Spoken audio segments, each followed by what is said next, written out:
Here's a little secret. I don't have anything planned today, and over the last 5 years of me making videos every single week, usually I have some idea of what's gonna go on when I push record on the camera, and today, not so much. Growing up on a farm is great for a variety of different reasons, but one of them is that it really inoculates you against stuff that other people find disgusting, because it's from such an early age, you are just party to so much disgusting things. Here's a story. I have experienced an entire circle of life, that Hakuna Matata, from the time I've been 7 years old, when I saw my dad pull out a dead calf from a mother. No amount of animated meerkats singing at you is going to make that image get out of your brain. Something a little bit more disgusting. I have this fascination with pigs. So you might see this piggy bank here. There's one behind me over there as well. I'm fascinated with them. I was obsessed by them. And I don't really know why, because pigs in of themselves are disgusting human beings. And I'm not talking about disgusting as in filthy. They're actually very clean animals unless you don't clean up their sty and then they just wallow around in their own filth. Pigs are omnivores, so yes, they eat a lot of plants and tubers and stuff like that, but they also will eat their dead young sometimes. So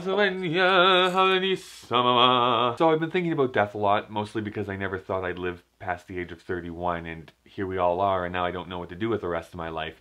But it's also because I've recently started watching the anime Deathnote. So for those of you who don't know the plot, here is the basics of it. There is a character named Light who gets the power to write a name into a journal, and then that person will die in 30 seconds. It's essentially the same thing that happens when you go and decide, I'm gonna go eat McDonald's, and then 30 seconds later you're like, I really shouldn't have eaten McDonald's. But really, thank you to my new sponsor, McDonald's. McDonald's, when you finally consider that your colon is really just a big asshole. So anyways, I've been really enjoying the show so far.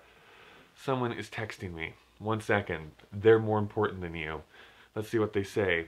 Oh, it's an email. Remember those? Electronic mails?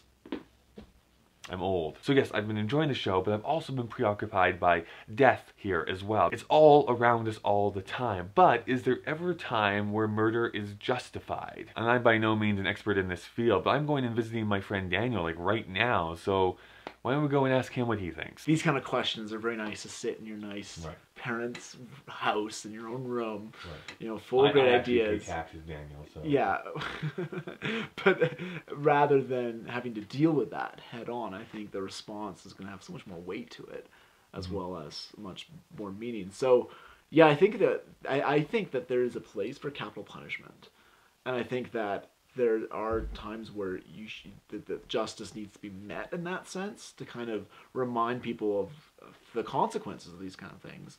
But at the same time, I guess that's why you can have in Lord of the Rings this character of Smeagol or Gollum, who's a horrendous little thing, and yet the wise men in this, the leaders in this book, don't go out there and try to kill him right away. They say, don't kill him.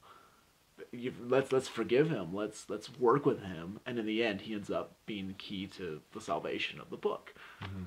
So it's very long-winded. It's really complicated, but I ultimately think that there's room for mercy as long as you have the right context for it. Just what I expected. Total bunk. But I'd like to know what you think. Let me know what your ideas about death are down in the comments below. It will be a very happy conversation, I'm sure. Thank you so much for watching. My name is Kyle. I will see you all again next Thursday. I am one person away from 500 subscribers. So, if you want to tell a friend, yell at an acquaintance, slap someone that you don't like across the face, whatever you need to do to tell them about me and how I don't prepare for videos and no one likes me. Not even my mother, gosh darn it.